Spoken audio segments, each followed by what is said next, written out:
Good morning, viewers. I welcome all of you to this presentation on karma. Let us understand the concept of karma in Ayurveda. The nirukti of the word karma as per Sabda Kalpadrum, volume 2, is karma here is neither feminine nor masculine gender, and kli means yat kriyate tat, which is being done is karma. The word karma is formed by two words. The first one is kri, which is the root verb or the dhatu, and manin is the pratyay, which is the suffix. By the combination of kri dhatu with manin pratyay, the word karma has been originated. This is the vyutpatti of the word karma. Kartu kriyaya yad vyapyate tadva kriyanyam pyang karmeti kechit. This means karma is that factor which performs an action. The action is kriya. Kriyate iti karma as per Dravya Guna Vigyan. The word karma here refers to the action which is the outcome of a process. The outcome of a process is karma. Now the lakshan, karma lakshan. Kriya lakshanam karma.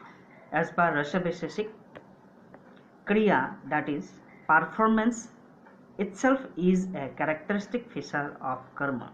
The performance which is visible is the characteristic or lakshan of a karma. And the definition goes like संयोगेच विभागेच कारणं द्रव्यम आश्रितं कर्तव्यस्य क्रियाकर्म कर्म न अन्यत् अपेक्षते. रावं द्रव्यगुणं संयोग विभागस्य अनपेक्ष कारणम इति कर्म लक्षणम. And again Acharyas has told संयोग विभाग वेगानं कर्म समानम यत् कुर्वन्ति तत् कर्म. These all definitions, they explain that as per Acharya Charak, he says that entity in the dravya which is responsible for samyog or association and vibhaga dissociation is karma. This entity is in an inherent relation or samvai sambandha with dravya and is responsible for a specific action. Thus, the following may be considered as the characteristics of karma. The first one is sanjogecha vibhagecha. The entity should be responsible for samyog, association, and vibhag, dissociation. Dravyam asritam means that karma should reside in the dravya. Karma has no existence without dravya. Third characteristic is kartavyasya kriya karma. That entity should perform a specific action attributed to the dravya. It should have a specific function. So these three are the characteristics of karma or the lakshan. Now come to the swarup. Karma swarup. Kriya lakshanam karma. According to Rasa Vaisheshik, kriya is the swarupa of karma, means whatever the action done by the dravya to relieve disease is the karma. Whatever action done by the dravya, any action done by dravya is karma. Now let us see the synonyms or karma paryaya. Pravittistu खलु चाष्टा कार्यार्थ सा एव क्रिया कर्म यत्न कार्य समारंभस्य. According to Charak Samhita Vimastan. Charaka, while describing Dasavit Pariksha, describes pravritti as chesta or activity and gives the following synonyms. The first synonym karyartha, kriya, karma, yatna, karya samarambha. These except karma can be taken as the synonym of karma.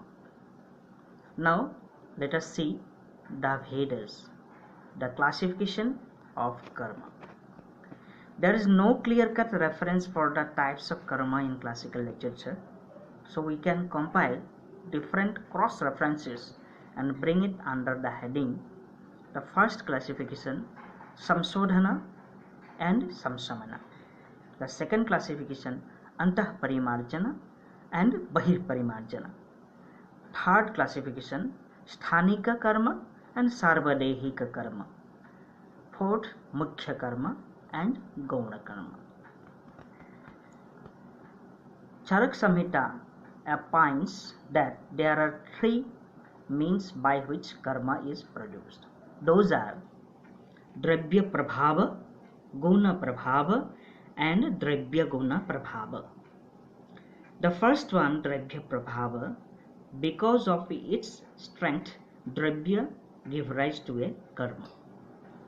Guna Prabhava means the karma is produced by the constituents residing in a Dravya. Dravya Guna Prabhava means it is the combined contribution of both Dravya and Gunas to produce any karma. Both Charak and Sushrut have given different terms and modalities involved in bringing out a karma. Yat kurvanti tat karma. One which is performing an action is kriya. Yana kurvanti tat viryam. The potent factor responsible for the action is virya. Jatra kurvanti tat adhikaranam. Where the action is performed is adhikaran, or the substratum of karma. Now let us see the modern concept of drug action, which is being termed as pharmacodynamics. Pharmakon here means drug. Dynamics here means action or activity. Is the study of the biochemical and physiological effects of drugs and their mode of action. So pharmacodynamics is the study of the biochemical and physiological effects of drugs and their mode of action. These effects are achieved by some underlying biochemical and or physiologic interaction between the drug and a functionally important tissue component. Usually that tissue component is a receptor in the body. Thus, it is important to recognize the following properties of a drug. General properties of the drugs include, the first one is, drugs do not confer any new function on a tissue or organ in the body. They only modify existing functions. Therefore, the effects of drugs can be recognized only by alteration of a known physiologic function or process. So, for example, administration of a cathartic means an agent having purgative action, can potentiate the rate of evacuation of the large intestine. This is not a new action. It has not conferred any new action, but it has increased the physiologic function of evacuation of the large intestine. This is how the characteristic of a drug can be explained. The second one, general property of drug include, drugs in general exert multiple actions rather than a single effect. Consequently, drugs may in varying degrees produce undesirable responses because of their potential to modify more than one function in the body. So a drug exerts many functions, may be beneficial, may not be beneficial. The third one is, drug action results from a physico-chemical interaction between the drug and a functionally important molecule in the body. Now let us see the action-effect sequence. Drug action and drug effect are often loosely used interchangeably, but they are never synonymous. Drug action is different and drug effect is different. Here we can say one is kriya, another is karma. Drug action, it is the initial combination of the drug with its receptor, resulting in a conformational change in the receptor. So drug action will bring about a conformational change in the receptor. It is the combination. Combination is the action or the kriya. Now the drug effect, it is the ultimate change in biological function brought about as a consequence of that drug action, which is karma. Now let us see the principles of drug action. Drugs which are gene-based, accepting those, do not impart new functions to any system, organ or cell. They only alter the pace of ongoing activity. The basic types of drug action can be broadly classified as stimulation, depression, irritation, replacement, and cytotoxic action. Let us understand one by one. The first one, stimulation. It is selective enhancement of the level of activity of specialized cells. It is selective enhancement of activity. For example, adrenaline on injection stimulates heart. This is stimulation of the heart. Second one is depression. It is selective diminution of activity of specialized cells. It is diminution of activity, so is called depression. Example, quinidine depresses the heart on application. Third one is irritation. This refers to non-selective, often noxious or harmful effect, and it's particularly applied to less specialized cells. Less specialized cells in the body, epithelium, connective tissues which are less specialized, this irritation refers to these cells. Mild irritation may stimulate the associated function. For example, bitter increases salivary and gastric secretion. When we consume bitter taste food or bitter taste drugs, then salivary and gastric secretions are increased. This is irritation of the salivary and gastric mucosa. The fourth one is replacement. This refers to the use of natural metabolites, hormones, or other congeners in deficiency states.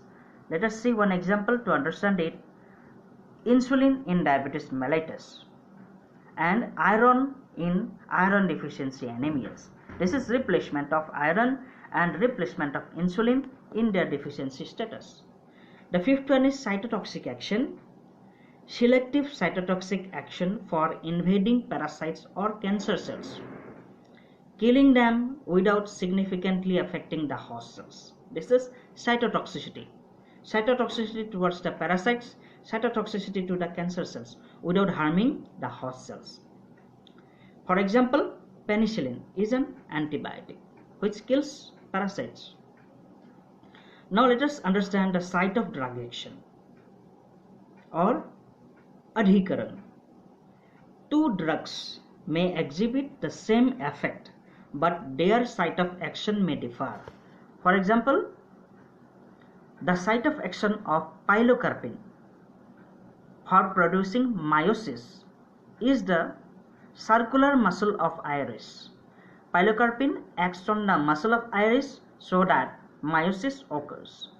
However, morphine also produces meiosis, but its site of action is stimulation of the third cranial nerve nucleus. So here the pictorial diagram depicts drugs are two, pilocarpine and morphine. effect is same, meiosis, but the site of action are different. The first one, pilocarpine, stimulates the circular muscle of iris, and morphine stimulates the third cranial nerve nucleus, even though the effect is same. The drugs may act at extracellular level, intracellular level, and cellular level. The first one, extracellular site of action. Action is outside the cell. For example, antacids. Antacids neutralizes gastric acidity in stomach, which is outside the cell. Cellular site of action. Action is on the cell membrane. For example, inhibition of the membrane-bound ATPase by cardiac glycosides. The third one, intracellular site of action. Action is produced within the cell. For example, sulfa drugs. Sulfa drugs are usually antibiotics. Act by interfering the synthesis of folic acid, which is intracellular component. Folic acid production is being hampered inside the cell by sulfa drugs is example of intracellular site of action.